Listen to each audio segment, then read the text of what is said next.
themselves against a default through so-called CDS. So who pays out? A default is inevitable in the sense that Greece cannot pay off its debt, and nor can it achieve the kind of restructuring it's being asked to do in the time frame it's been asked to do to pay off those debts. The consequences of that default will reverberate far beyond Greece, and I believe will actually hit London and New York, not just the French and German banks who lent to the Greeks, but also the markets in London and New York which specialise in derivatives and CDS contracts which actually insured against that default. The nightmare scenario is a second version of Lehman Brothers. Greece draws Portugal and Ireland into the crisis, raising the cost of borrowing for all Euro countries. Then banks refuse to lend to each other, and this is a second credit crunch, and that stifles the world economy. The real risk for us here in Britain is that this Greek crisis in the end causes a significant banking and economic crisis across the whole of Europe. And that's going to cause big problems for us because around about 50% of our exports go to the Eurozone. If the Eurozone's in trouble, Britain's in trouble. Well, just before we explore that question of what happens to the Eurozone, they're still voting in the Greek Parliament, but the government has survived. But let's go back to what happens to the Euro. If the Euro is bust by this, or the Greeks can't stay in the Euro, what happens then? Well, we've often wondered what it might look like, a sort of terminal crisis of the Eurozone. And I think for several months, again, on programmes like this, in the broadsheet press, we've been looking at arguments between the European Central Bank and this politician or that actor in some bureaucratic kind of hole in Brussels. But the really stunning thing that's happened, I think, in the last month is the entry of the Greek people into the debate. The whole reason we are here now is because Papandreou's government almost collapsed last Wednesday when mayhem broke out in central Athens. So this wild card of mass action, mass discontent, and a mass switch off from the European project that we're seeing also in Southern Europe, also in parts of Northern Europe. This enmity that makes the whole outcome, I think, much harder to predict than if you were simply trying to predict it through economics. The euro is a single currency with a single interest rate, but 16 different policies on tax and spend. The rules aimed at harmonising these tax and spend, or so-called fiscal policies, were systematically flouted. The euro cannot survive in its current format. We've been saying that for a number of years. It cannot survive without either a proper functioning fiscal transfer mechanism, which would make it a real grown-up currency, or by eliminating or pushing out countries which simply cannot meet the conditions it actually set for joining the euro in the first place. So now there are calls for more radical solutions. Some see a redrawn map of Europe with the north separate from the south as the euro's only chance. I think Germany should leave, taking with other like-minded countries, Austria, Benelux and Finland, and leaving the euro as the currency of the weaker peripheral countries. But electorates in Northern Europe are rejecting this. Right-wing parties who oppose the euro on principle are gaining ground, and the old centrist politicians look to be losing the argument. Taxpayers in Northern Europe feel that they underwrite governments in foreign countries over which they have no democratic control, and citizens in poorer regions and poorer countries feel that they are being pushed into these kind of austerity measures by bureaucrats and officials and politicians, that they cannot vote out of office. Something has to give. But the Greek people have now forced their way into this argument. They're rejecting austerity in large numbers. This footage, at the height of last week's rioting, shows a major European city temporarily absent the rule of law. That's what's focused minds, and what the Greek people do remains the wild card that could yet decide the euro's fate.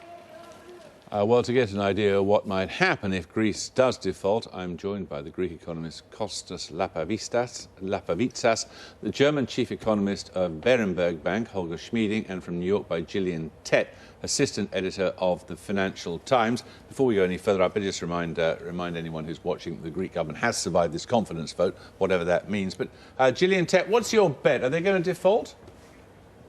Well, people in America are certainly watching this with great concern. I mean, both in Washington and in New York, in the policy-making circles, there's real concern.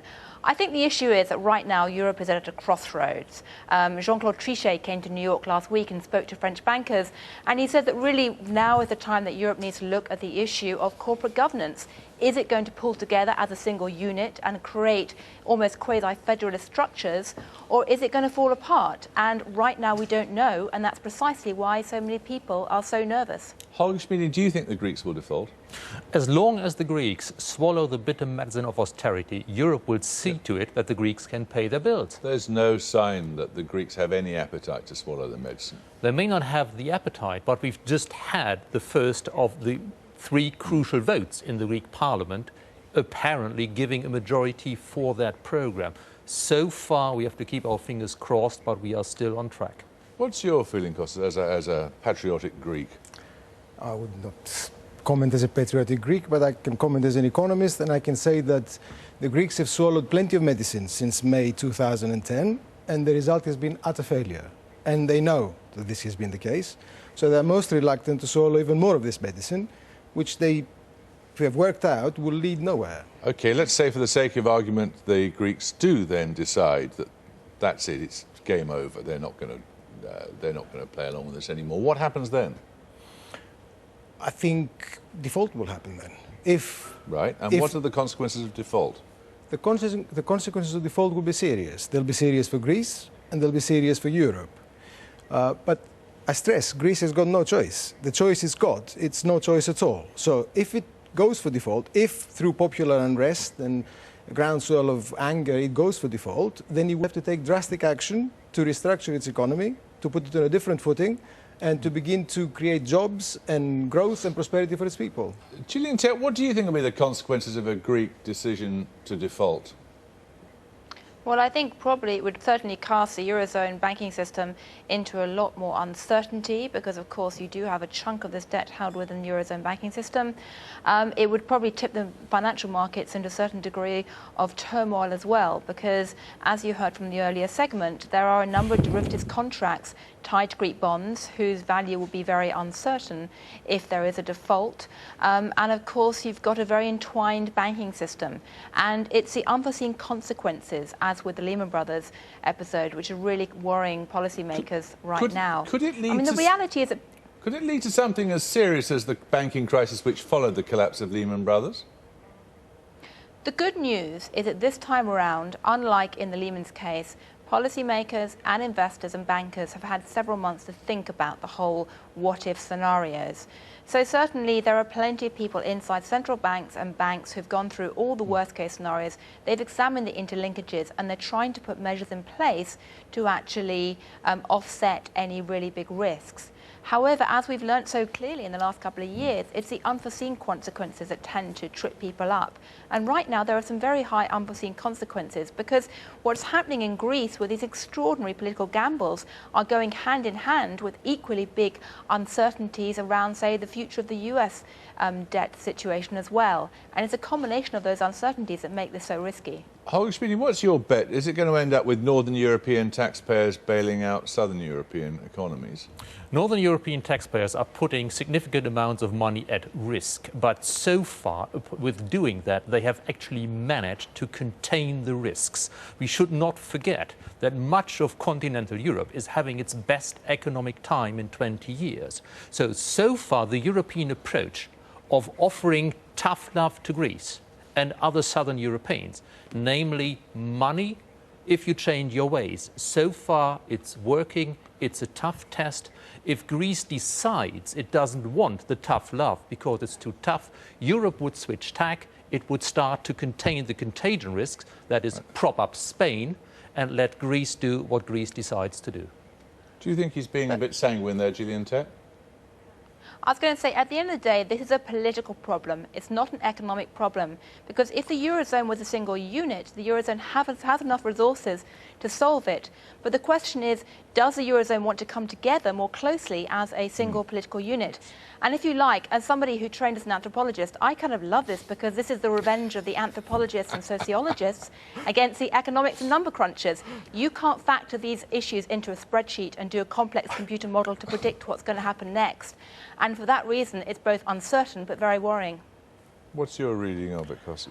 I think, first of all, it's not just the Greeks. It's also the Irish and the Portuguese who are effectively bankrupt. And the big one is, of course, Spain, which is not far off. And there are plenty of other northern Europeans who are pretty fed up with the euro too. Of course, but here the periphery is effectively bankrupt. Therefore, it's not a problem of feckless Greeks or of Greeks who mishandled their financial affairs. Although that's also true. Possibly, but it's to do with the Eurozone itself and its structures. The fact that the whole of the periphery is basically bankrupt indicates that. Now, if Greece were to default, clearly its banks would have a major problem. Its banks would have to be put under public ownership, otherwise they would go bankrupt. There would be a major hit for the ECB, which is exposed to Greek bonds, and it's also exposed to liquidity given to Greek banks.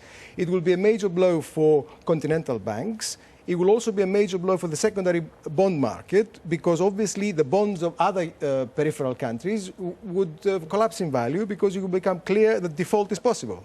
And Holger Schmidt, I mean, Angela Merkel knows the Germans are not going to be at all enthusiastic about the sort of action that's required. They are not enthusiastic about it, but if you look at Germany, Germany has so far always risen to the challenge. Don't forget, as Gillian Tett pointed out, this is politics. The post-war rationale of Germany is to keep Europe together, to be part of it. Germany is not going to let the euro break apart. Greece does what it wants to do, but Germany will see to it, with taxpayer money to some extent if need be, that Europe as a whole, or at least the major parts of it, stay together. Germany has the means to do it and the will to do it. OK, we'll leave it there. Thank you both very much. Thank you all very much. Well, now, we absolutely must not accuse the government